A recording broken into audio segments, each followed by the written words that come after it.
What should I practice? Well, that's a big time waster. When we don't know what to practice, we may be practicing something that we're not ready for yet. What should I practice? To play the guitar well, you need a combination of skills, a combination of basic skills. And these skills work together, work in tandem for us to play something that sounds pleasing, right? There's a lot of things going on. We need to make sure that we look back and find some skills that might be missing. Why is that? Because we need to start thinking about this as building a house. We're building a house with a strong foundation. If you have a house that doesn't have a strong foundation, it crumbles. It doesn't function. So going back and taking a look and being real, we talked about listening to yourself. Well, what's something that I don't like about my playing? What's something that I know is missing? What's something that I know that I could work on a little bit more? Once I get that down and I can go back and start taking those 2 steps backwards to go for, actually it's 1 step backward to go 2 steps forwards, right? So 2 steps backwards to go 4 steps forward. Once I have those in my sights and I'm working on them, I'm going to make everything that I learn in the future easier. I'm going to have a foundation for learning. So all those times you've been stuck in the mud, you're trying to do something that's not working for you. That's not going to happen as often because you're going to have the skills that you need to work towards these things. Instead of coming straight out of problem, this is the change of thinking that I did for myself. Instead of coming straight out of problem, I build up to a problem. So say I'm learning a challenging song. Insert your challenging song right there. My natural instinct is to go right at it, is to say, okay, I'm going to learn this piece of music because I love it. Why do I love it? Well, it's got fast playing in it. Well, maybe my playing isn't up to speed yet. So instead of beating my head against the wall, I look at that piece and I think, what are the parts? What are the skills? What are the things I need to know to be able to play this piece? And I'm getting real with myself. I'm not really there yet to play this. I can't play that fast.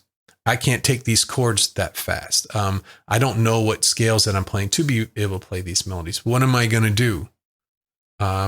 Well, it takes a little bit of patience to put off learning that song that's got you really excited and start working on the skills that you don't have that you need to get to them. So instead of going, I'm going to learn that song today, I'm going to change my thinking. I'm going to build up to be able to learn that song.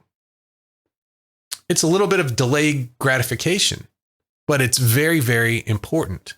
In the long run, it's going to speed up your time with the guitar immensely. You don't feel it at first. It feels like, I don't want to be, working with a metronome right now. I want to play that song. But if your skills are lacking, that's the best place to start. So we start off by looking back. And this is really what I do with every student. Every student I have, when I come in and I'm evaluating where to place them on the roadmap, I ask, what's your history with the guitar? And it doesn't take long. It takes 2-3 sentences. And I know, okay. And I'll usually have a question or two. Can you do this? Can you do this? So I know the skills that it takes to get to the point where that student wants to go. And you can do this for yourself. I do it for myself all the time. What do you need to practice? What are the big groups for the skills that we need? Scales, rhythms, repertoire, songs, improv, a little bit of theory, and some technique. If you can touch on all of those things on a daily basis, and just don't overwhelm yourself with wanting to play this certain song before you're ready, you'll be there faster than you think. and you're going to be a much better guitar player. You're going to be a much better musician for that. Think about it. What are the skills that affect everything else? Right? Technique affects everything else. If you can't pick cleanly, no matter what you do, what songs that you play, it's going to be effective. So that's one thing that you really need to pay attention to. I need to get my technique worked up because everything I do deals with that. Rhythm. Rhythm is a skill. To be able to play rhythms correctly is a skill that's needed to play everything. Even if you're playing a whole note or a whole note that's tied and lasts for 4 measures, right? When you play that and when you let off, how long you let it ring. It doesn't seem like a rhythm. It seems easy.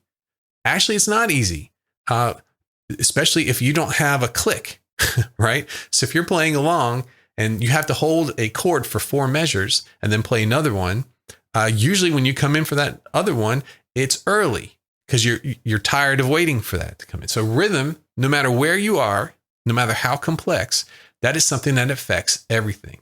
So make sure that you look back at your technique and make sure that you understand your rhythm. Chords and scales, right? Let's talk about how they relate to songs. It's not how many songs that you know. There's another competition. This is a time-wasting competition. People who have no idea what they're doing, but they're just trying to learn songs after song. They're trying to create 100 songs that they can play. They have no idea what they're doing, right? So we're going to change that thinking. We want to know how well you know the songs. It's not how many songs you know, but it's how well you know the songs that you play. It's not how many licks you know. You might know a whole bunch of guitar licks. You don't know how they work, but you can play them, right? It's not about being a player piano, but it's how well you know the licks that you play. Once you understand this, you move from being a player that mimics a player piano, I just said. Have you ever seen that? You walk into a restaurant and there's a piano and it's just jamming and there's nobody sitting there and you see the kind of scroll, right? It's going, at this time, press this. At this time, press this. But the piano has no idea what it's doing. It's the same thing. You're moving from being a player piano to being a musician. Hey there, thanks for watching. If you are really ready to stop wasting time and get moving, I have a free gift for you. It's my free mini course called Get Moving Guitar, and you can get it by clicking the link below in the description. I'm so glad you're here, and if you'd like to support the podcast and get more of this content that is actually designed to help you become the guitarist that you've always wanted to be, sign up for my VIP supporter program. And for as little as $3 a month, you get access to the private VIP podcast. I will see you soon in the next video.